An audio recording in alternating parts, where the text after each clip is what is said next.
자, 수술하겠습니다. 안녕하십니까. 자, 오늘부터 우리 이제 구회에 걸쳐서요. 우리 이제 형법 사례 좀 쭉 한번 살펴보도록 할 건데, 오늘 제가 프린트 나눠드린 거 있죠? 이거 좀 잘 껴서 갖고 다니시기 바랍니다.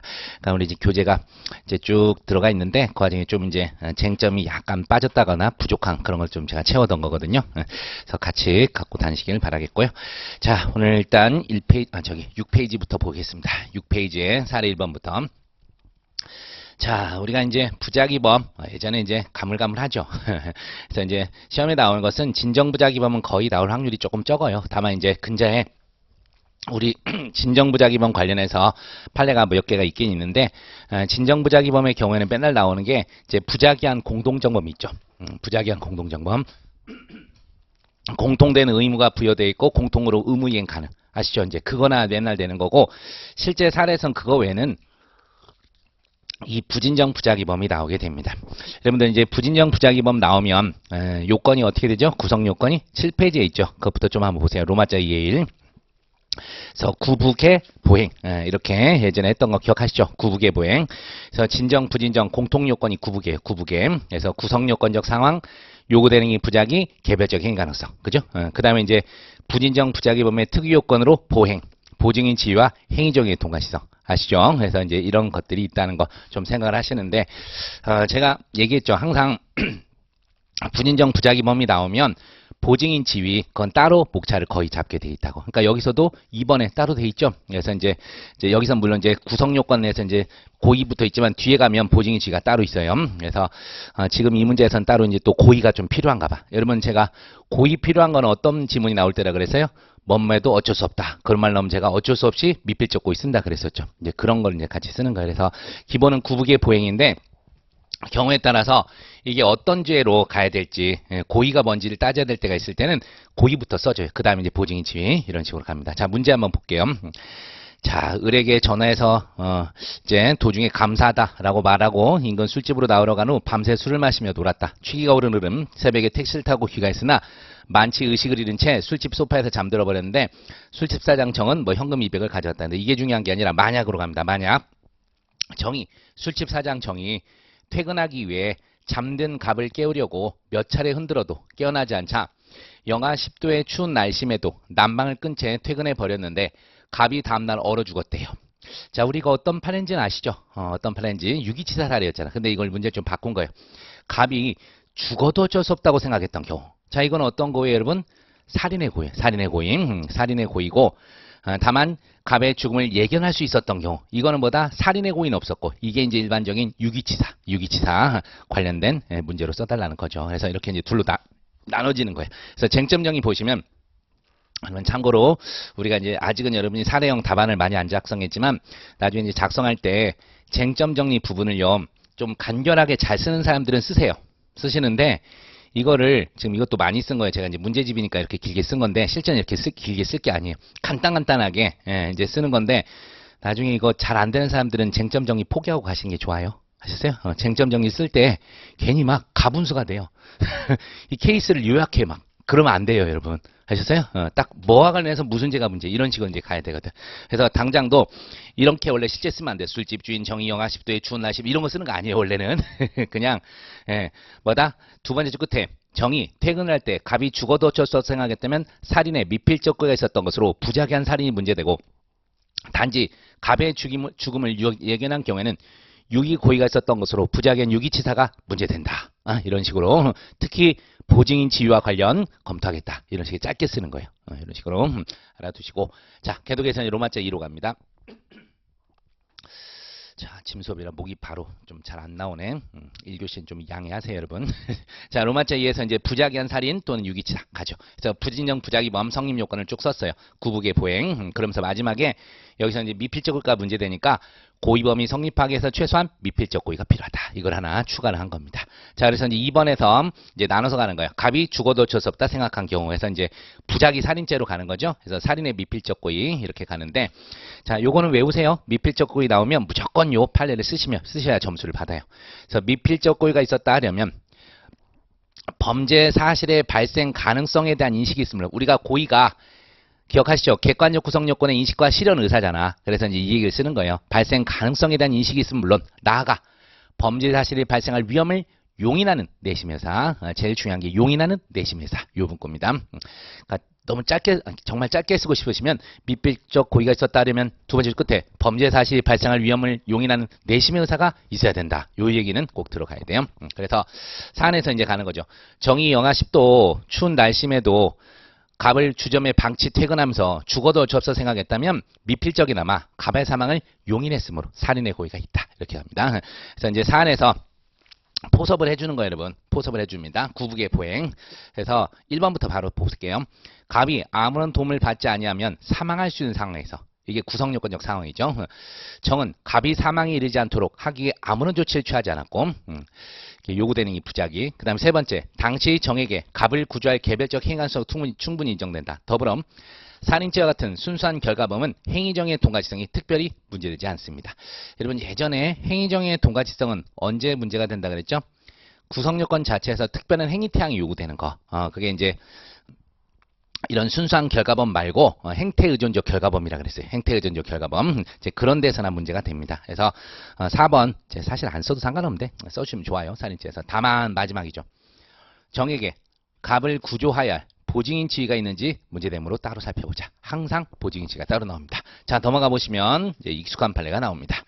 그래서 자, 일단 나오죠. 나에서 보증인 지위 정보에서 보증인 지위 발생한 거 일단 기본 쓰고 가는 거예요. 자, 어디 쓸 거냐면 저기 우리 두 번째 줄 중간부터 거기서부터 쓰셔도 돼요. 법령, 법률행위, 선행행위로 인한 경우는 물론이고 기타 신의 성실의 원칙이나 사회상규 조리상 자기의무가 기대되는 경우에도 법적 자기의무는 있다. 됐죠? 그래서 좀 줄여서 다 쓰긴 좀 뭐하니까 법령 이때부터 써주시기 바랍니다. 자, 그러면서 이제 실제 이 판례 사안에서 얘기했던 건데 사안의 경우에서 유사한 사실관계에서 이게 주점 사례잖아요. 자, 피고인은 주점의 운영자로서 피해자의 생명 신체에 대한 위해가 발생하지 않도록 피해자를 주점 내실 옮기거나, 이거 다 쓸 필요 없어요. 한 3개 중에 한 2개 정도 찾았으면 돼. 4개인가? 피해자를 주점 내실 옮기거나, 여관에 데려다 주시게 하거나, 피해자 지인 경찰이력 3개구나. 이 중에 한 2개만 잡아 쓰세요. 그래서 피해자를 주점 내실 옮기거나, 또는 지인 경찰에 연락하는 등 필요한 조치를 강구해야 할 계약상 부조무. 기억하시죠? 우리 이제 계약상 부수적 주의무에서 이걸 끄집어냈다니까 계약상 부조무를 부담한다. 이렇게 가십시오. 그래서 우리가 법령, 법률행위, 선행위 할 때 이 법률행위가 이 계약이죠, 계약. 여기서 인정한 거예요. 그래서 팁은 됐고, 자, 그래서 이제 소결론. 주점 주인 정이 갑을 방치 퇴근하면서 갑이 죽어도 어쩔 수 없어 생각했다면 계약상 갑을 구조할 보증인 지위에 있는 정이 자신에게 주어진 구조물을 이행하지 아니하는 부작위로 갑을 살인한 경우에 해당 결국 부작위 살인 죄책을 부담한다. 이렇게 끝을 내게 되는 거예요. 자, 이렇게 기억을 해두시고, 이게 가장 기본입니다, 여러분. 부진정 부작위문 나왔을 때. 자, 그러면서 이제 3번에서 사망을 예견만 한 경우. 자, 유기치사가 나오죠. 여러분들 결과적 가중범 요건 4가지가 뭐죠? 결과적 가중범 요건 4가지. 첫 번째가 고의의 기본 범죄. 그 다음에 두 번째가 중한 결과 발생. 세 번째가 인과관계 특칙으로 직접성 원칙이죠. 직접성 원칙. 네 번째가 중한 결과 예견 가능성입니다. 예견 가능성. 아시죠? 이게 결과적 가중범 요건이에요. 그래서 요거에 맞춰서 쓴 거예요. 자, 일단 여기도 부조문이 있잖아. 계약상 부조무. 보증인 지위를 미리 끄집어내서 앞에서 이제 얘기합니다. 부진정 부작위범이니까 이것도. 그래서 앞서 살펴본 것 같이 갑의 신체 또는 생명에 대해 주의와 배려를 하여야 할 계약상 부조물을 지고 있음에도, 자, 첫 번째 고의의 기본범죄. 술에 만취하여 부조를 요하는 갑을 유기하여 갑을 사망에 이르게 하였으며, 그죠? 중한 결과 발생. 그 다음에 세 번째, 갑의 유기행위와 갑의 사망 사이에 직접성을 인정할 수 있을 뿐 아니라, 유기행위 당시, 여러분 항상 중한 결과에 대한 예견 가능성은 기본 범죄 시에 있어야 돼요. 기본 범죄 시에. 그래서 유기행위 당시, 자, 퇴근할 당시 갑의 사망을 충분히 예견할 수 있었다. 이렇게 평가까지 하게 되는 거예요. 그래서 여러분은 일단 이렇게 구성 요건을 먼저 잘 찾아내야 돼요. 범죄 성립 요건을 찾아내고 각각의 포섭하는 연습, 이게 제일 중요하다. 이거를 말씀드립니다. 이제 나중에 이거 원래 FM들 하면요, 요것도 써주고 가는 게 맞아요. 요것도 써주고 가고 가는 게 맞는데 이제 배점 같은 걸 보고 시작하는 거예요. 아셨죠? 배점을 보고 이렇게 그닥 크지 않으면 그냥 바로 이렇게 가는 거야. 그리고 배점이 꽤 있어. 우리 시험의 특징이, 우리 시험 문제는요, 우리 직렬에서는 특별히 막 배점에 비해서 써야 될 양이 그렇게 많다? 그렇지 않아요. 우리 쪽은 그냥 적당하기 때문에 경우에 따라서는 별 쓸 것도 없는데 이렇게 점수가 많지, 이런 경우도 가끔 있어요. 아셨죠? 그래서 가끔이 아니라 주로 있어요. 주로. 이건 지금 이제 변호사 시험용 그쪽에 맞춰서 좀 한 건데, 사실 변시 쪽에서 이렇게 길게 못 써요. 요새 CBT로 바뀌어가지고 훨씬 축약해서 이제 그걸 쓰게 되는데, 어쨌든 우리 쪽은 충분히 쓸 수 있어요. 그리고 우리는 뭐다? 부족하면 빨리 쓰는 사람들은 양도 더 주잖아. 아셨죠? 그러니까 이제 요거 다 쓰고 가셔도 상관없습니다. 근데 다시 얘기하지만 빨리 쓸 수 있는 사람만 그렇게 하세요. 자, 가보도록 합니다. 자, 계속해서 두 번째 이제 부작위 살인에서 또 이제 나올 수 있는, 그러니까 부작위범에서 나올 수 있는 그런 문제인데, 기본적으로 이제 어떤 착오가 엮이죠. 착오가 엮이게 되고, 그리고 항상 등장하는 게, 자, 여러분 기억나십니까? 어떤 적극적 자기범이 있는데, 그런 자기범의 범죄행위를 방지할 보증인 지휘는 자가 부작위로 가담하는 경우가 있어요. 부작위로. 그러니까 예를 들어서 당장 생각해봐요. 경비원 갑이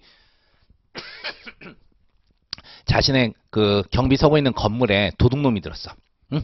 을이라는 도둑놈이 들었는데 그 놈을 아는 놈이에요. 그래서 냅뒀어요.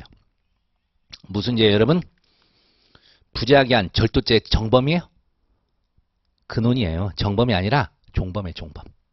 그래서 적극적 자기범이 사택 심형상을 지배하고 있고, 부작위로 가담한 자는 이게 방조가 되는 거예요. 이게 학설 대립이 있는데 우리 판례와 다술은 종범설, 이제 그거 관련된 내용입니다. 아셨죠? 그리고 요 사례는 조금 복잡합니다. 이제 잘 한번 가볼게요.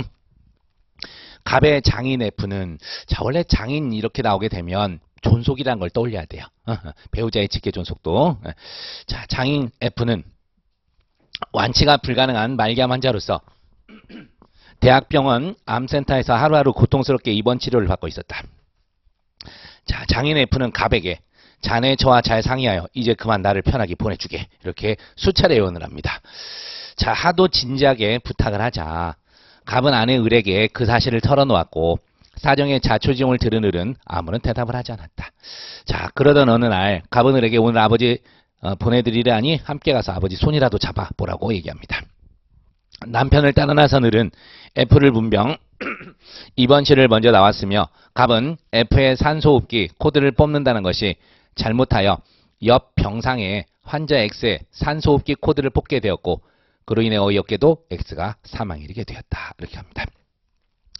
자, 일단 좀 빡세죠. 이럴 때는 항상 어떤 구성 요건을 끄집어내야 되는지, 죄가 뭔지를 먼저 찾아야 돼요. 여러분들 잘 생각하세요. 처음에 이제 장인 F였죠. 장인 F니까 존속 사례를 생각할 수가 있는데, 문제는 존속이더라도 뭐예요, 여러분? 촉탁이잖아. 촉탁, 승낙, 살인죄는요, 일반인과 존속을 나누지 않습니다. 아셨죠? 그리고 여기서 진지하게 부탁을 했기 때문에 촉탁, 승낙 당시에 진지한 이런, 그러니까 정상적 의사표시 할 수 있는 능력이 있어야 됩니다. 그래서 여기서는 또 뭐 정신이 오락가락했다 뭐 그런 것도 없잖아. 그래서 진지하게 부탁을 했기 때문에 진지한 촉탁 맞아요. 자, 그러니까 갑에게는 어떤 고의예요? 촉탁살인의 고의입니다. 촉탁살인의 고의. 예, 그래서 이걸 이제 잘못 들어가면 막 이런 사람도 있어. 존속살인의 고의로 보통살인을 실현했네? 왜냐면 옆 사람 X 산소호흡기 코드를 뽑았잖아. 그렇게 가면 망한 문제라고요. 처음부터가 촉탁살인에서 시작을 해야 돼. 아셨어요? 그래서 촉탁살인의 고의로 결국 이제 나아갔는데 X를 사망케 했던 거예요. 그래서 촉탁살인의 고의로 보통살인을 실현, 뭐 이렇게 되긴 되는데, 여러분들 기억하세요? 인식사실은 경한범죄인데 발생사실이 중한범죄일 때 우리 차고유형 3번이잖아. 3번. 차고유형 3번에서 15조 1항이 튀어나와야죠. 15조 1항이 뭐죠? 특별히 중한죄가 되는 사실 인식하지 아니하였을 때 중한형으로 벌하지 않는다. 아시겠죠? 그러니까 결국은 뒤에 가서, 예, 이 부분 제가 이제 두 개를 썼는데 사실 하나만 써도 상관없어요. 이제 제가 채점 기준표에 따라서 쓰긴 썼는데 그냥 15조 1항만 써가지고 X 사망한 거에 대해서도 촉탁살인의 고의가 이제 연결되는 그쪽으로 이제 가시면 돼요. 아셨어요? 이제 그렇게 하면 되는데 좀 둘로 나누기는 했습니다. 일단 볼게요, 여러분. 쟁점 정리. 갑의 죄책과 관련 먼저 장인 F의 촉탁을 받아 촉탁살인의 고의로 X를 사망하게 한 행위가 촉탁살인죄에 해당하는지 아니면 보통살인죄에 해당하는지 검토가 돼야 되고, 다음으로 F에 대한 살인의 고의로 X를 살해한 구성요건적 착오, 법적 평가, 이런 걸 이제 따로 하나 썼는데, 사실은 이걸 뒤에 따로 안 써도 돼. 그냥 15조 1항으로 가서 X에게도 이제 촉탁살인의 고의가 그대로 전용이 돼서 가는 걸로 가셔도 되긴 됩니다.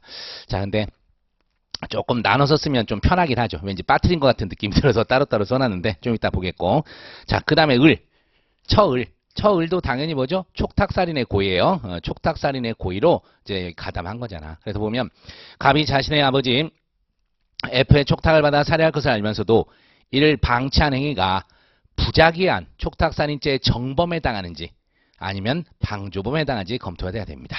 자, 일단 을은 뭐다? 직계 비속이죠. 그래서 민법상 부양무 이런 게 있어요. 그래서 법률상 보증인지위 있는 자가 부작위로 가담한 겁니다. 부작위로. 자, 가봅시다. 갑부터 갑니다. 살인죄 구성요건 확정. 그리고 몇 번 얘기했지만 우리가 여기서는 이제 당연히 사태의 전체적인 장악을 한 게 갑이죠. 그러니까 갑부터 쓰는 게 맞는데 경우에 따라 이제 갑이 교사범이거나 방조범일 때가 있다고. 그러면 누구부터 써야 돼요? 정범부터 써야 돼요. 정범부터. 여기서 이제 사실 갑이 다 정범이고 그러니까 갑부터 쓰는 게 맞는데 경우에 따라서는 이제 갑이 교사범이나 그럴 때 뒤에 쓰는 겁니다. 자, 갑시다. 그래서 갑은 F에 대해 경한 범죄인 촉탁살인의 고의를 가지고 실행에 나갔으나 착오로 X의 산소호흡기를 뽑아 X를 살해하여 결론적으로 중한 범죄인 보통살인을 실행한 것이 되었는 바, 우리 형법은 15조 1항 써있죠. 15조 1항. 이제 특별히 중한 이것까지는 안 써도 돼. 그냥 15조 1항에 따라 갑은 촉탁살인죄의 죄책을 부담하게 된다. 이렇게 가시면 돼요. 다만 F를 살해한다. 착오에 빠져 X를 살해한 바, 이에 대해서 갑이 어떠한 죄책을 부담하는지. 그래서 이제 착오 유형에 따라서 한번 검토를 살짝은 해놨습니다. 근데 여참 이거 생략해도 큰 상관없어요. 지금 같은 경우에는 15조 1항이 적용됐기 때문에. 네, 어쨌든 가봅시다. 구성요건적 착오에 대한 법적 효과. 자, 우리 세 가지잖아요. 구체적 법설, 법정적 법설, 추상적 법설. 그러면 만약에 이 사례는 지금 이제 사람 대 사람이니까 구체적 사실의 착오 맞고 빗나간 거죠. 그러니까 방법의 착오임에 의문이 없는데, 문제는 구체적 사실의 착오 중에 객체 착오일 때는 굳이 학설 이렇게 세 개 나눌 필요 있어요? 없어요? 없어요. 그냥 이름만 쓰시면 돼. 구체적 법설, 법정적 법설, 추상적 법설 어떤 견해에 따르더라도 발생 사실에 대한 고의기술을 인정한다. 아셨죠? 그렇게 가면 되는데, 지금처럼 이제 방법의 착오일 때 그때 좀 써주시는 거예요. 최대한 짧게 쓴 겁니다. 최대한 짧게. 그리고 여러분들 그 형사 다 갖고 다니세요. 그러면서 계속 같이 외우십시오. 여기 음영 들어간 거 있죠? 음영 들어간 거. 그게 형사대에 있는 거예요. 형사대에 있는 내용하고 그대로 같이 돼 있는 겁니다. 그러니까 여러분이 이제 예전에 갖고 있었던 형사다 보시면서 다시 똑같이 외우시면 돼요. 일부러 같이 표시를 해놨어. 그래서 인식사실과 발생사실이 구체적으로 부합하는 경우 발생사실에 대한 고의기술 인정하는 구체적 법설, 법정적으로 부합하는 경우 발생사실에 대한 고의기술 인정하는 법정적 법설, 그리고 세 번째가 잘 안 외워진다 그랬죠. 가벌적 사실한 점에서 추상적으로 중첩하는 범위 내에서 경한죄의 고의기술 인정하는 추상적 법설, 이렇게 있어요. 그래서 판례 보시면 판례는 어떤 걸 쓰라 그랬죠? 방법의 착오와 관련된 조카 형수 살해 사건, 요거를 쓰시면 돼요. 그러니까 여러분들 여기 뭐 대법원이 갑이 형수를 살해 이렇게 쓰지 말고 소위 조카 형수 살해 사건에서 이런 식으로 쓰셔도 돼요. 소위 조카 형수 살해 사건에서. 타격의 착오가 있는 경우랄지라도, 이건 이제 헷갈리면 방법의 착오를 바꾸세요.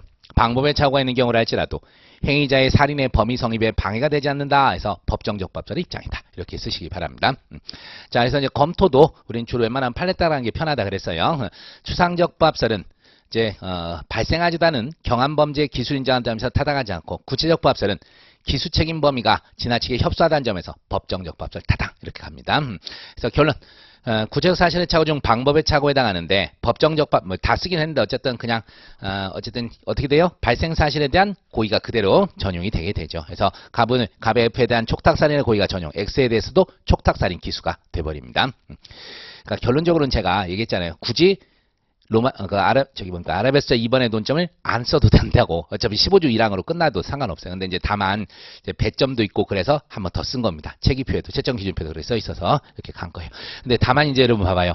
이게 구체적 법설로 가면 이게 애매해져 버려요. 보세요. 구체적 법설에 따르면 고의 전용이 안 됩니다. 그래서 F에 대한 촉탁살인 미수와 인식사실 미수와 발생사실인 X에 대한 과실치 사이 상경이 돼버려요. 근데 이런 거 괜히 헷갈려. 그래서 우리는 법정적합설로 밀고 가는 게 답안 쓰는데 제일 안정적이에요. 아셨죠? 네, 넘어갑니다.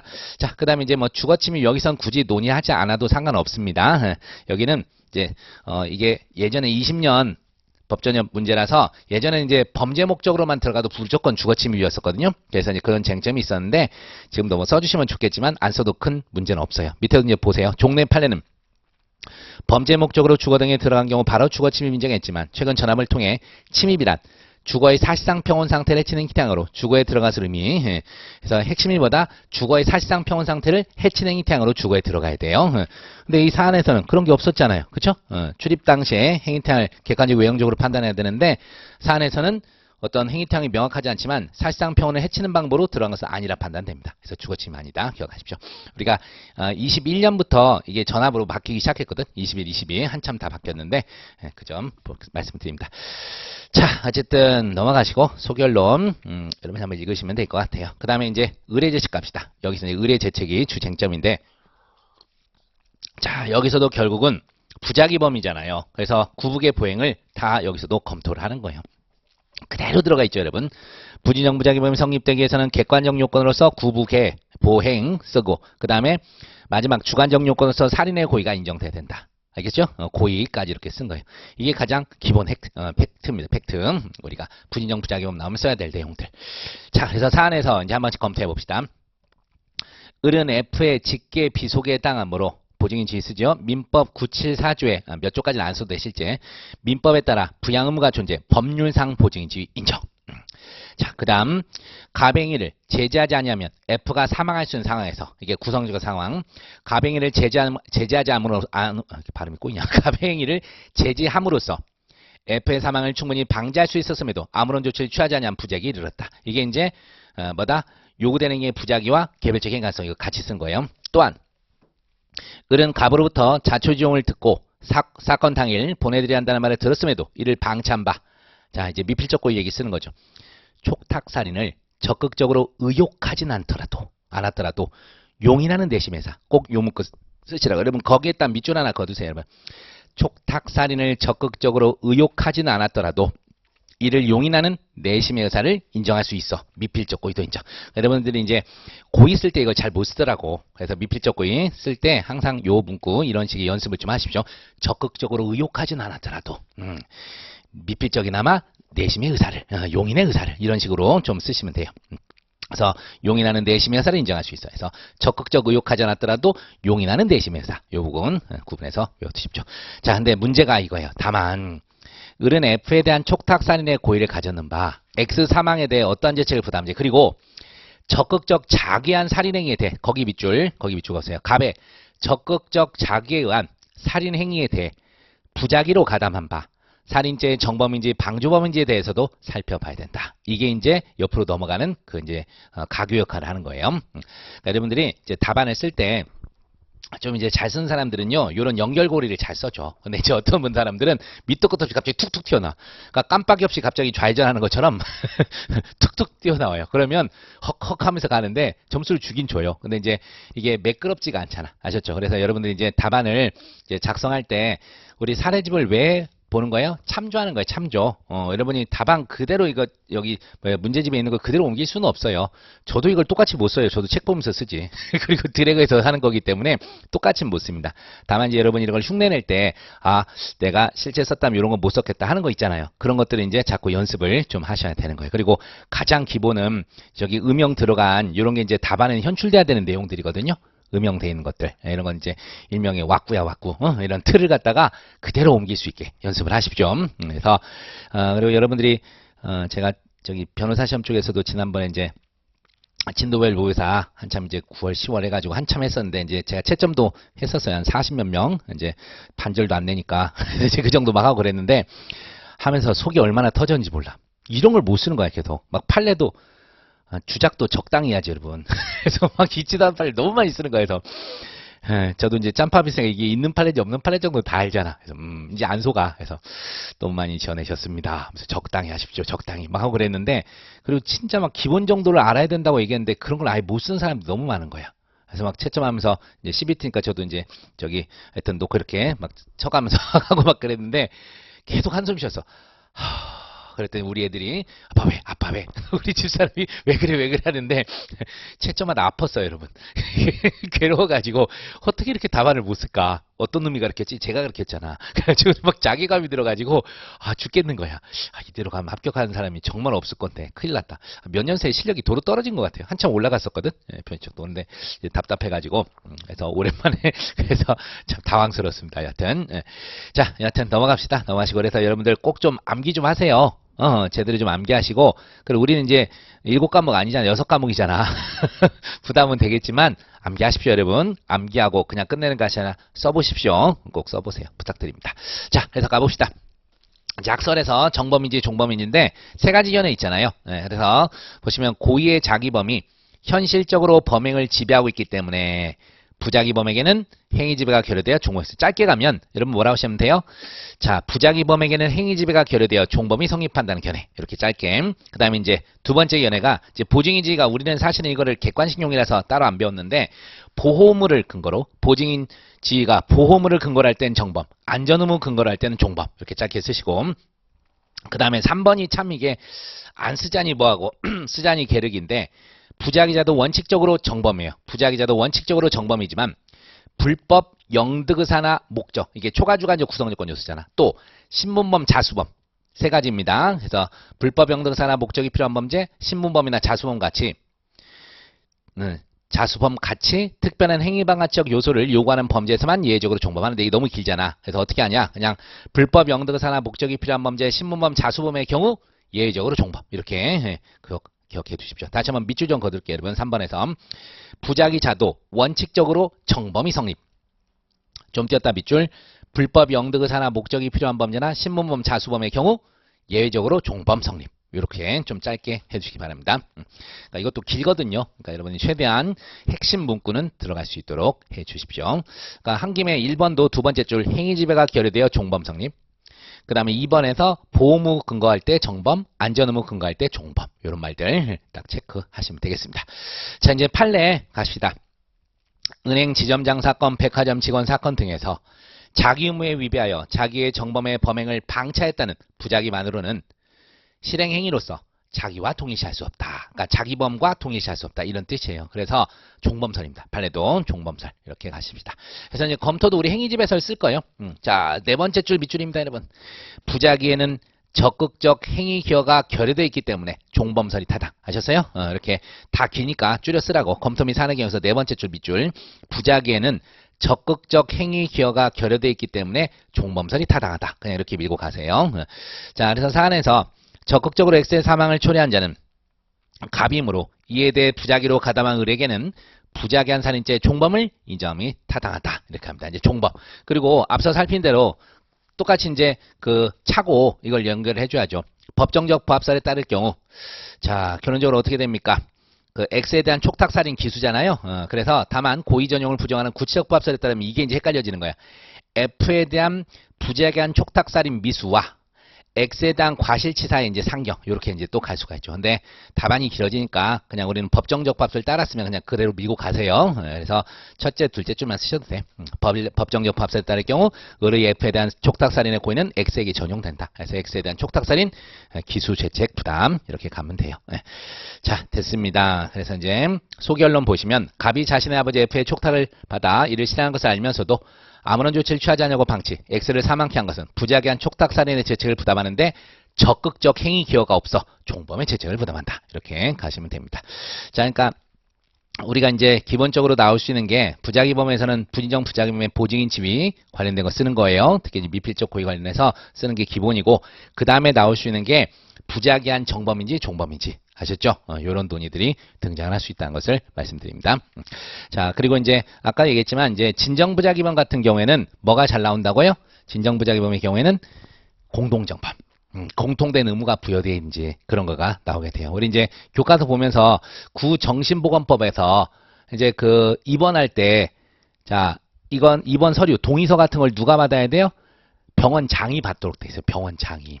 그러니까 이제 병원장 말고 같이 공소제기된 담당 정신과 전문의 공통된 의무 부과돼 있어요? 안 돼 있어요? 안 돼 있잖아. 그게 안 되는 거예요. 아셨어요? 이제 그런 경우에 주로 등장한다는 거 말씀드립니다. 자, 넘어가시고 그 다음에 사안해결 조금만 수정할게요. 주거 침입을 되는 걸로 옛날 거 그때 남겨놔가지고 사안해결에서 두 번째 줄에 X에 대한 촉탁살인죄 와 주거침입죄의인데 와부터 주거침입죄의까지 지워버리세요. 그래서 그냥 X에 대한 촉탁살인죄의 죄책을 부담한다. 그렇게만 하시면 되겠습니다. 그리고 양죄는 실경 이것도 지우시라고 해서 그냥 촉탁살인죄 죄책만 부담 그렇게만 체크해 두십시오. 나머지 지우세요. 저 촉탁살인죄 다음에 이제 와 주거침입죄의 지워버리시고 죄책을 부담 그 다음부터 는데 양죄는 실경관계 있고 거기까지 지워버리시라고 그래서 지워버리시기 바랍니다. 이게 남아있어가지고 됐어요. 자, 계속해서 우리 이제 착오로 또 가는데 우리 이제 구체적 사실의 착오 좀 객체 착오 뭐 이런 거 나올 때 늘 여러분 등장할 수 있는 거. 참고로 여러분 우리 시험에서 그렇게 착오를 좋아하진 않습니다. 착오를 엄청 잘 내는 편은 아닌데 객관식 때 특히 그랬거든. 근데 사례 때는 보통 착오도 겹쳐서 나오긴 해요. 나오긴 하니까 잊지 마시길 바라는데 뭐냐? 피교사자 즉 정범의 객체 착오가 교사자에게 어떤 착오가 되느냐 이런 겁니다. 자, 여러분 어떻게 보여요? 학설 대립에서 이게 판례는 따로 없어. 판례는 따로 없어서 학설로 쓰는 건데 자, 어떻게 보입니까? 교사자 입장에서는 정범을 이용해서 예를 들어서 A를 죽이려고 그러는데 빗나가서 B가 맞은 꼴이 되잖아. 그죠? 그래서 방법의 착오로 오는 게 다수설이에요. 아셨습니까? 정범의 객체 착오는 교사자에게는 방법의 착오. 근데 이 논의가요. 어디서도 나올 수 있냐면 간접 정범도 똑같아요, 여러분. 쉽게 해서 피이용자, 언행인으로 처벌되지 않은 피이용자의 객체 착오가 이용자인 간접 정범에게 어떤 착오가 되냐. 똑같은 논의예요. 이해하셨죠? 그렇게 말씀드리고 이제 가봅니다. 갑은 자신을 힘들게 하는 을을 살해할 계획을 세운 후 노숙자 병에게 살해를 약속, 을을 살해해달라고 부탁을 합니다. 을을 살해해달라고 부탁을 합니다. 자, 갑은 병에게 을이 자주 다니는 장소와 시간, 을의 인상착의를 설명해주고 독성이 매우 강한 스프레이를 한 통 이제 주게 됩니다. 자, 병은 갑이 시키는 대로 이를 준비하여 자주 다니는 장소에서 지키고 있다가 을과 외모가 유사한 자 이제 C가 나타나죠. C가 나타나자 다가가 스프레이를 뿌립니다. 맹독성의 가스를 비유한 피해자 C는 구급차가 도착하기 전에 현장에서 사망하게 됩니다. 자, 이후 수사 과정에서 병은 분별력에 문제가 없을 것이라는 갑의 생각과 달리 간헐적 약물 중독 현상에 의해 행위 당시 책임 능력이 없었던 것으로 밝혀졌다. 이렇게 이제 가죠. 이제 행위 당시에 책임 능력이 없대. 그럼 얘는 뭐죠? 정범은 책임 조각이죠. 책임 무능력자잖아. 자, 이랬을 때 이를 이용한, 즉 을을 이용한 병이죠. 갑은 병에게 갑이 지금 병한테 사주한 거구나. 갑자기 을을 사주해서 을을 죽이려다 지금 잘못 죽인 거지. 자, 병에게는 일단 책임이 조각되죠. 책임이 조각되는데 이를 병을 사주한 갑에게 교사인지 간접정범인지 이거가 또 이제 문제가 되는 거죠. 근데 제가 얘기했잖아. 상관없다니까. 간접정범이 되건 교사범이 되건 이 정범의 객체 착오가 이제 방법의 착오가 되는 거는 지장은 없어요, 사실은. 근데 여러분 생각은 어떻습니까? 우리가 맨날 나오는 거잖아요. 피교사자가 즉 정범이 책임이 조각됐었을 때 이걸 이제 어떻게 돼야 되냐? 결국 뭐다? 여러분 의사지배 여부에 따라 달라지게 됩니다. 그래서 이제 의사지배 여부에 따라서 이게 의사지배가 인정되면 간접정범이고 의사지배가 인정되지 않으면 당연히 뭐가 되는 거예요? 교사가 되게 되는 거예요, 원래. 근데 이제 그리고 우리 이거 사실은 이제 교과서에서 배웠는데 이게 피이용자의 성질의 착오잖아. 제가 얘기했던 거 기억 안 나요? 절대도안. 절대도안. 쉽게 얘기해서 얘가 책임 능력자인 줄 알았어요. 절대 노안이라. 책임 능력자인 줄 알았는데 결론적으로 책임 무능력자도 지금 이 사례잖아요. 지금 이게. 자, 이런 경우에 어떻게 된다 그랬죠? 책임 능력자. 그러니까 이 사람한테는 뭐가 없어서 간접정범의 고의가 없었어요. 의사지배의 고의가 없었다고. 그래서 교사범으로 가는 거야. 교사범으로. 또 반대로 가볼까요, 여러분? 절대 동안. 책임 무능력자인 줄 알고 했는데 결국은 책임 능력자였다고. 자, 이때는 뭐죠, 여러분? 의사지배가 안 돼요. 의사지배가 될 수 없었기 때문에 교사범이에요. 어느 쪽으로 가더라도 교사입니다. 알겠죠? 그래서 책임 무능력자의 성질에 대한 착오예요. 거기 미리 제가 써드릴게요. 어디냐면 16페이지 오세요. 16페이지 하단에서 로마자 3 갑의 재책의 1번 있죠. 병의 범행에 대한 갑의 가담 형태인데 그 앞에다가 쓰세요. 피이용자 성질의 착오입니다. 이게 피이용자 성질의 착오입니다. 피이용자 성질의 착오. 피이용자의 성질의 착오입니다. 그래서 한번 보시면 네모 1에서 병의 범행에 대한 갑의 가담형태 보시죠. 사항과 같이 이용자인 갑은 피이용자인 병에게 책임능력이 있는 것으로 알고 이용했으나 사실은 책임능력이 없었던 경우 이렇게 돼 있죠. 자, 거기서 이제 밑줄 그어둡니다. 이용자는 교사의 고의가 있었으나 객관적 법 상태는 간접정모에 해당하는 경우. 자, 써있죠. 이용자인 갑에게 간접정모에서 요구하는 우월적 의사지배의 고의가 없이, 아까 제가 짧게 얘기했던 게 간접정모의 고의가 없었다는 겁니다. 간접정모의 고의가 없이 단순히 교사 고의만 있었으므로 교사범이 성립하게 됩니다. 알겠어요? 그리고 반대는 뭐라고요? 반대의 경우에는 그냥 절대 동안, 절대 노안 이제 생각하시는데 이제 절대 동안인 줄 알았다고. 이때는 뭐다? 의사지배가 안 되는 거야. 의사지배가 안 돼서입니다. 반대의 경우에는 의사지배가 되지 않기 때문에 교사범입니다. 아셨죠? 같이 좀 기억을 해주시기 바랍니다. 책임 무능력자인 줄 알았는데 책임 능력자였을 때는 의사지배가 되지 않아서. 아셨죠? 그래서 의사지배의 고의가 있다. 의사지배가 되지 않아서. 이런 식으로 다시 의사지배의 고의가 없다. 의사지배가 되지 않아서. 이렇게 똑같은 거예요. 결론은 다 교사가 되는 겁니다. 자, 그래서 결론적으로 여기서도 갑은 병의 살인행위에 대해서 교사범 가담. 이렇게 결론은 될 겁니다. 일단 앞으로 오십시오. 자, 어쨌든 이제 쟁점을 한번 가봅시다. 여기서도 누구부터 쓰는 거예요? 실제 죽인 병부터 쓰는 거예요. 그래서 먼저 병의 죄책과 관련 씨를 을로인 살인하였는 바 이러한 객체차가 형법적으로 어떤 의미가 있는지, 그 다음 행위 당시 병은 간헐적 약물 중독 상태의 현상에 의해 행위 당시 책임능력이 없었던 바 살인죄에 대해 책임이 조각될 수 있는지, 그 다음으로 이제 병을 사주한 이제 갑의 죄책인데, 병을 사주 씨를 사망케 한 갑의 죄책 관련 우선 병을 이용 살인죄를 범한 것이 교사범에 해당한지 간접정에 해당한지 금방 판단했어요. 그리고 이용자인 병이 일으킨 객체착오가 그러니까 피이용자인 병이 일으킨 객체착오가 이용자인 갑에게 어떠한 착오에 해당한지, 이게 여기서 주 쟁점이 되겠습니다. 자, 이제 가봅니다. 병, 이건 뭐 쉽죠. 살인죄 구성 개당성인데, 병이 살인의 고를 가지고 독성이 매우 강한 스프레이를 씨에게 뿌려 사망케 했죠. 객관적 구성 개당은 의문이 없습니다. 다만 이제 주관적 구성 요건에서 착오에 착오. 병은 씨를 을로인 살해는 바 구체적 사실의 착오 중 객체의 착오가 해당한다 하면서 봐요. 여기 그냥 학설 이름만 연구했잖아요. 네. 구성요건적 착오와 관련된 구체적 부합설, 법정적 부합설, 그리고 추상적 부합설 등 어떠한 학설에 따르더라도 발생 사실에 대한 고의 기술을 인정. 됐죠? 그래서 씨에 대한 살인 구성해당 인정됩니다. 이렇게 하시면 되겠고, 그 다음에 원래는요 위법성 책임 이렇게 따로 안 잡거든. 근데 여기서는 간헐적 그 상태, 이것도 약물 중독 상태 때문에 어쩔 수 없이 위법성 책임을 따로 쓴 거예요. 그래서 위법성 간단히 병이 씨를 살해행위에 대해서 정당방위 등 위법성을 조각할 만한 사유가 없는 바 위법성이 인정되면 의문이 없고, 이제 책임 조각으로 갑니다. 세 번째, 형법 10조 1항에 따르면 자, 그죠? 범행 당시 심신장애로 인해 사물변적 의사결정 능력이 결여된 자 책임력 부정, 책임이 조각되는 바 사안에서 병은 간헐적 약물 중독에 의해 행위 당시 책임력이 없었던 것으로 밝혀졌는 바 씨에 대한 살인죄에 대해 책임이 조각된다. 이걸 짧게 쓰려면 그냥 세 번째 줄부터 쓰신 것도 괜찮아요. 사안에서 병은 간헐적 약물 중독에 의해 행위 당시 책임능력이 없었던 것으로 밝혀졌는 바 10조 1항에 따라 살인죄의 책임이 조각된다. 이렇게 짧게 쓰시는 것도 방법입니다. 자, 그래서 소개할론. 병이 갑의 사주를 받아 을을 살해하다 씨를 살해했더라도 객체착오에 불과 살인죄의 구성까지 당하고 위법성도 인정되나 범행 당시 책임능력이 없어 결국 살인죄에 대해서 아무런 죄책을 부담하지 않는다. 이렇게 갑니다.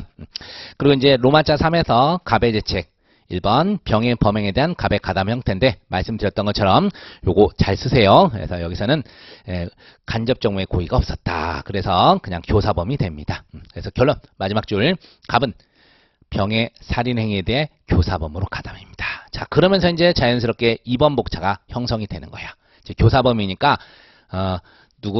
병은 피교사자가 되겠죠. 그죠? 그래서 피교사자의 객체착오의 효과 이렇게 되는 겁니다. 그래서 이제 학설 대립이 있어요. 학설 대립이. 자, 어차피 공범 종속성에 따라서 정범의 착오까지도 따라간다는 거예요. 그대로 객체착오라는 견해. 그래서 교사범은 정범에 종속되는 협의의 공범이기 때문에 착오론에서도 정범에게 종속돼야 된다. 알겠죠? 그래서 이제 그냥 짧게 하면 이제 공범 종속성설의 입각. 착오론에서도 교사범은 정범에게 종속해야 한다는 객체착오설. 그 다음 피교사자의 객체착오. 자, 교사자의 관점에서 보면 방법의 착오와 동일한 구조. 요 문구. 그래서 거기다 밑줄 하나 그어주실래요? 교사자의 관점에서 보면 방법의 착오와 동일한 구조. 요 문구를 쓰십시오. 그리고 아까 저 1번에서도 교사범은 정범에 종속되는 공범이기 때문에 착오론도 정범에게 종속하여야 이렇게 밑줄 그어주시면 되겠죠. 그래서 객체 착오를 따라가는 것이고 다음 건 이제 방법의 착오로 가는 거예요. 자, 이제 검토 사안의 경우 우리 다수를 따라갈 거예요. 교사자의 입장에서 피교사자 객체의 착오는 자신이 의도했던 객체에 타격을 못 간 거죠. 빗나간 거잖아. 예. 자신이 의도했던 객체에 타격을 가지 못한 것으로 보는 것이 타당하므로 방법의 착오로 보겠다. 이런 문구도 좀 외워두세요. 자신이 의도했던 객체에 타격을 가지 못했으므로. 안 그러면 여러분들이요 동어를 막 반복해요. 위에서 이제 학설 써놓고 그 동거를 또 그대로 또 쓰는 경우가 있어. 그래서 별로 바람직하지 않습니다. 그래서 여러분들이요 어떤 학설을 우리 쪽에서 뭐 학설을 그렇게 꼭 많이 쓰는 건 아니지만 쓰면 점수를 주긴 줍니다. 쓰는데 판례 따라도 마찬가지예요. 판례도 마찬가지인데 그러니까 논거를 두 개를 갖고 있으라고. 판례 쓸 때 처음에 쓸 때 논거하고 검토할 때 논거. 하셨어요? 아니면 그냥 자기는 판례만 쓸 거면 판례만 그대로 가시면 되겠고. 아셨죠? 그러니까 여러분이요 계속 누누이 얘기하지만 모든 과목에서 어떤 쟁점 원래 우리 사례 나올 수 있는 쟁점은 정해져 있잖아. 그 쟁점에서 여기서 학설을 쓸지 말지를 미리 정해놔야 돼요. 시험장에서 쓸 게 아니라 나는 욕심 안 내고 나오면 무조건 뭐 판례만 쓸 거다 하면 그렇게 정해 놓으라고. 아셨어요? 우왕좌왕 하지 말고. 그래서 그때그때 달라지지 말고 딱 그냥 정하세요. 아셨어요? 우리 시험에서는 학설 안 쓴다고 떨어지는 시험 절대 아니에요. 판례만 잘 써도 무조건 붙을 수 있습니다. 생각이 안 나서 못 쓴 것 뿐이지. 자, 넘어갑니다. 이제 이런 건 이제 판례가 없으니까 어쩔 수 없이 학설 써야겠지만. 자, 넘어갑니다. 자, 그래서 이제 결국 이제 가백엔 방법의 착오죠. 그거를 이제 검토하는 거예요. 3번에서. 그래서 구성요건적 착오했고 학설 태도. 아까 봤던 겁니다. 구체적 법설, 법정적 법설, 추상적 법설 이제 봤던 내용이고 판례도 조카형 수사례 사건 그 내용입니다. 예. 자, 검토 및 사안의 경우를 바로 갑니다. 다 해서 결론적으로 사안을 이제 한번 나눠서 가볼게요. 구체적 법설에 따라 판단하면 갑은 을에 대한 살인미수 교사와 씨에 대한 과실치사의 상격. 근데 여기 주의하세요. 자, 다시 한번 가볼게요. 읽어볼게요. 구체적 법설에 따라 판단하면 교사자인 갑은 을에 대한 살인미수의 교사와 씨에 대한 과실치사의 상격. 제가 왜 두 번 읽을게요. 이걸 이렇게 쓴 사람이 꽤 많습니다. 교사자 갑은 을에 대한 살인미수 교사와 씨에 대한 과실치사 교사의 상상적형합니다. 여러분 과실범에서는 교사범위로 쓰는 거 아니에요. 우리는 언행위로 처벌되지 않거나 과실범으로 처벌된 자를 교사방조했을 때 간접정보에 따라 처벌하죠. 아셨죠? 그래서 과실범에 대한 교사방조는 없어요. 그래서 여러분은 그냥 과실치사라고 쓰셔야 돼요. 과실치사라고. 근데 은근히 실수 많이 해요. 여러분 안 할 것 같죠? 답안 쓰다 보면 그렇게 가. 그러니까 웬만하면 구체적 법설 쓰지 말라고. 아셨어요? 일부러 제가 보여드린 거고. 그래서 법정적 법설, 추상적 법설에 따르면 결국 갑은 발생 사실인 씨에 대한 살인, 교사, 성립 이렇게 가시면 실수 안 합니다. 판례도 마찬가지고요. 이렇게 가시면 되겠다.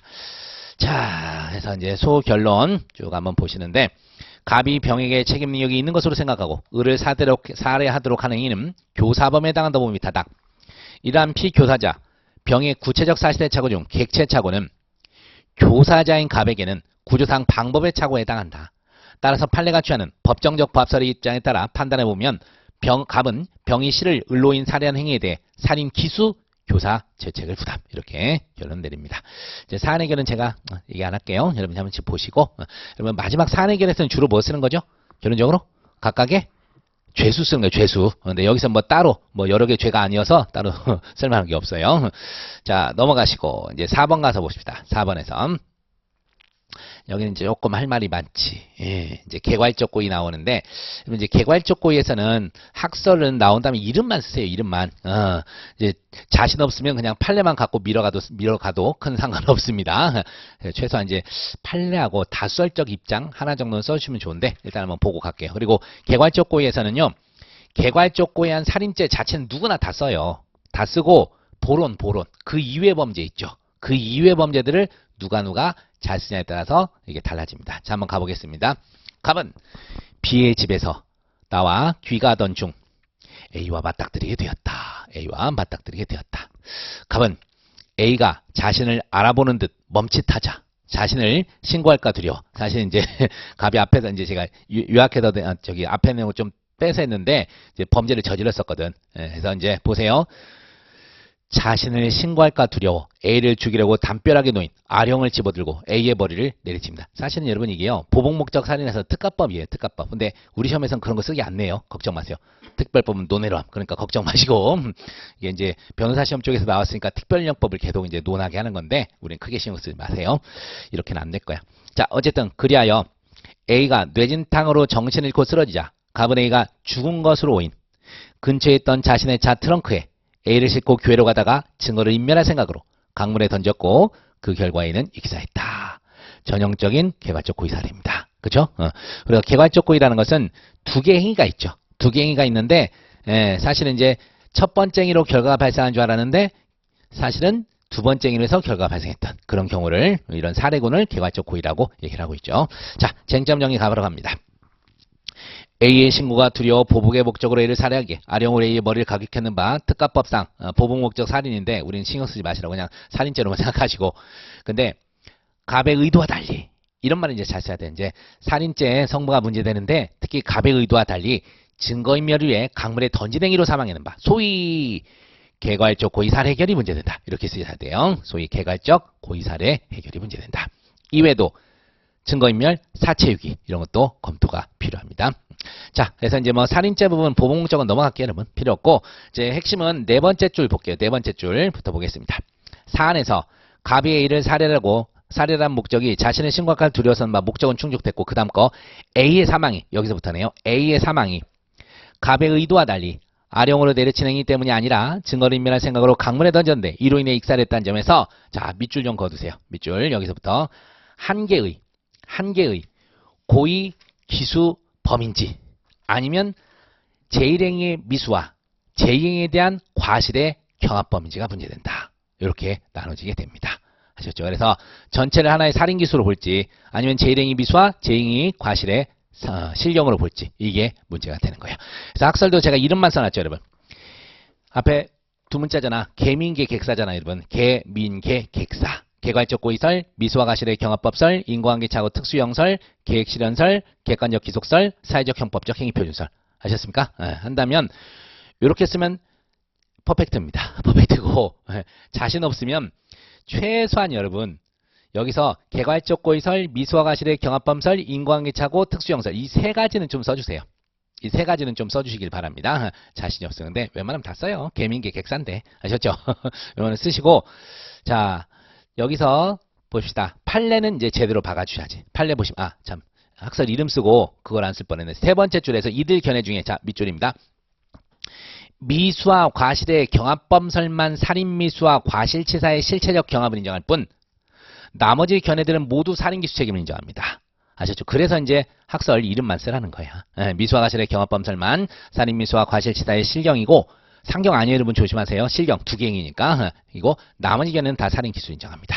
자, 그러면서 판례 두 줄밖에 안 되니까 그대로 쓰시라고. 전 과정을 개괄적으로 보면 피해자의 살해라는 점에 예견된 사실이 결국은 실현된 것으로서 피고인들은 살인죄 죄책을 면할 수 없다. 해서 타이틀 달지 마요. 어떤 멘트 달지 말고 그냥 이렇게만 써주세요. 여기에 대해서 이제 개괄적 고의설의 입장이다. 뭐다 견해들이 있거든. 우리는 코멘트 하지 말라고 그대로 써주시고 자 검토 및 사안의 경우인데 자 여기가 조금 길어서 여러분 좀 수정 좀 할게요. 수정 좀 하시길 바라는데 여기를 이렇게 바꾸세요. 이러한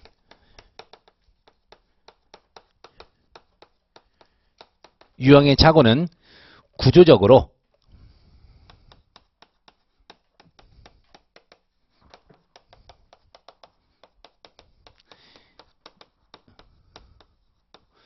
인과관계 착오와 유사하므로 뭐가 타당해요, 여러분? 인과관계 착오 특수형설 타당 이렇게 하십시오. 인과관계 착오 특수형설이 타당 이런 식으로 바꿔주세요. 이게 교수님들 문구에 있는 건데 읽어도 뭔 소리인지 모르잖아.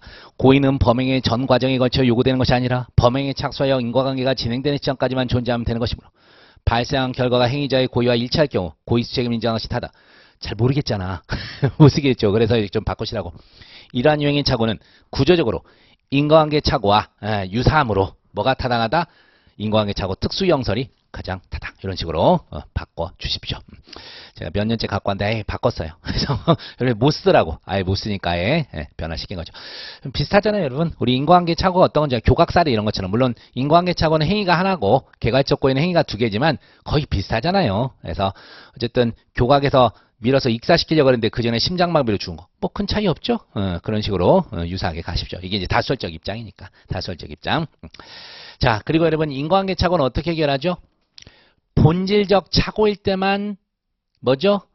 고의조각 과실범으로 가요. 여기 인과관계 착오도 구성요건적 착오예요, 여러분. 구성적 착오니까 고의조각 과실범으로 가는데 걱정하지 마. 본질적 착오 쓸 일이 없어요.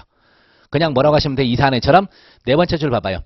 이러한 인과관계 착오 특수형설에 따르면 사안에서 갑의 착오는 동그라미 비본질적 착오입니다.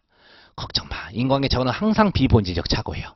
비본질적 착오이기 때문에 그냥 고의 기수성립하는데 아무 문제 없습니다. 아셨어요? 이렇게 짧게 가십시오. 원래 이제 본질적 착오일 때 고의조각 과실범으로 가거든. 근데 여기서는 그냥 비본질적 착오이기 때문에 인과관계에 전혀 영향 없어요. 그래서 A의 사망에 대해 갑은 살인 기수 죄책을 지게 된다. 이렇게 깔끔히 정리해 주기 바랍니다. 기타 잘 쓰라고 기타. 자, 증거인멸. 아시다시피 여러분 증거인멸죄는 타인의 증거에 대해 타인의 증거.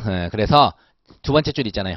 자기 형사 사건에 관한 증거이므로 타인의 형사 징계 사건에 관한 증거를 인멸할 경우 성립하는 증거인멸죄는 구성쾌당성이 없습니다. 그 다음 이제 사체유기죄인데 아직 우리 불능미수 안 배웠는데 제가 여러분 그냥 얘기했잖아. 불능미수 웬만하면 우리 사례에선 둘둘 나눠진다니까. 뭐다? 구객관설과 구체유기엄설. 불능범이에요. 여기서 생각해봐요. 객관적으로 살아있는 사람이 어떻게 사체유기의 대상이 돼. 이해하셨죠? 절대적 불능. 그 다음에 구체유기엄설. 일반인 시간 사정을 놓고 일반인 위험성 판단하세요. 케이스 풀 땐 그렇게 쓰세요. 푸시면 돼. 원래 쓸 때는 일반인 또는 행위자가 인식한 사정을 놓고 일반인이 위험성 판단 이렇게 돼 있지만 실제 케이스 풀 때는 이게 신객관설이라니까 일반인 인식, 일반인 위험성 판단. 알겠죠? 일반 사람은 살아있는 거 알아. 살아있는 거 알았기 때문에 그걸 놓고 위험성 판단하면 위험성이 없어요. 아셨어요? 근데 이제 반대로 추상적 위험설에 따르면 행위자가 인식한 사정을 놓고 일반인 위험성 판단하잖아. 그러니까 거기서는 뭐가 돼요? 위험성이 있는 거죠. 주관설은 볼 것도 없고. 그래서 둘로 나눠지는 거예요. 자, 그래서 보시면 이제 세 번째 줄에 이제 불가발적 불능범인지 가발적 불능미수인지 결과 발생의 위험성여에 달려있다 하면서 옆 페이지 가봐요. 21페이지에서 불능미수의 위험성 판단 기준에 관한 구객관설과 구체적 위험설에 의하면 위험성이 없어 불가발적 불능범에 해당하나 추상적 위험설이나 주관설의 경우에는 위험성이 인정되어 가벌적 불능미수에 해당하게 된다. 이렇게 기억하십니다. 그래서 결론. 갑은 A의 사망과 관련 특가법상 이제 필요 없거냐. 우리 이제 살인죄 죄책을 지고 불능미수 위험성 판단 기준에 관한 추상적 위험설이나 주관설에 따르면 사체유기죄 불능미수와 상경 관계에 있게 된다. 이런 식으로 정리를 해놨습니다. 뭐 상경으로 가건 실경으로 가건 이건 사실 뭐 견해드립이 좀 있는데 알아서들 여긴 하시기 바랍니다. 뭐 어떻게 써도 뭐라고는 안 할 거예요. 그 정도 됐고 좀 쉬었다가 이제 5번 또 쟁점 좀 뭐가 많이 있네. 좀 해보도록 하겠습니다.